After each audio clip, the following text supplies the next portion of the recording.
पहिल्या अधिवेशनातच कॅगचा अहवाल सादर करणार, भ्रष्टाचाराचा प्रत्येक तारेची चौकशी होणार, दिल्लीकरांना जेवढं लुटलं ते परत करावं लागेल. विजय मिळताच पंतप्रधान नरेंद्र मोदींचा केजरीवालांना सूचक इशारा. दिल्ली आपदामुक्त झाली, विकासाच्या माध्यमातून विजयाचे ऋण फेडू. दिल्लीतील मोठ्या विजयानंतर भाजपा मुख्यालयातून पंतप्रधान मोदींचं कार्यकर्त्यांना संबोधन.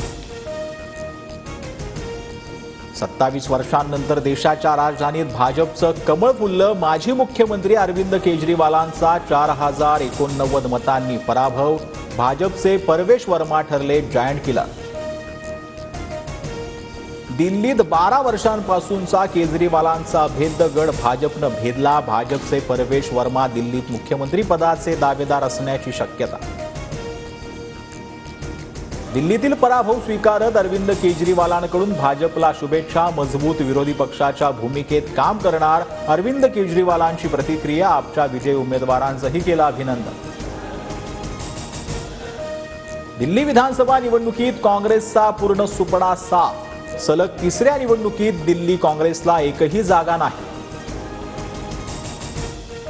काँग्रेसची दिल्ली विधानसभेत शून्याची डबल हॅट्रिक. काँग्रेस स्वतःला पराजयाचं गोल्ड मेडल देत फिरतंय. पंतप्रधान मोदींची काँग्रेसवर टीका. दिल्लीच्या निकालावर उद्धव ठाकरेंकडून चिंता व्यक्त. एकत्र काम करण्यासाठी नव्यानं विचार करावा लागेल. संजय राऊतांबरोबर झालेल्या चर्चेत उद्धव ठाकरेंची भूमिका.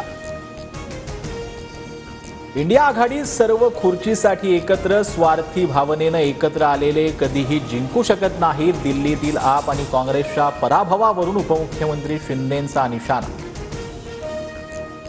राहुल गांधी दुसरे मुन्नाभाई MBBS आहेत. त्यांना पराभवाचं चिंतन करायचं नाही, ते फक्त कारणं शोधत असतात. मुख्यमंत्री देवेंद्र फडणवीसांची टीका.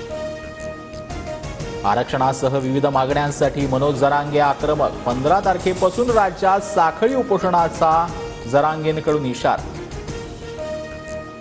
पश्चिम रेल्वेवरील 13 तासांचा रात्रकालीन मेगा ब्लॉक सुरू. मुंबई सेंट्रल आणि ग्रँट रोड स्टेशन दरम्यान जुन्या पुलाचे गर्डर बसवण्यासाठी ब्लॉक. सकाळी 11 पर्यंत अप आणि डाऊन जलद मार्गावर ब्लॉक असणार.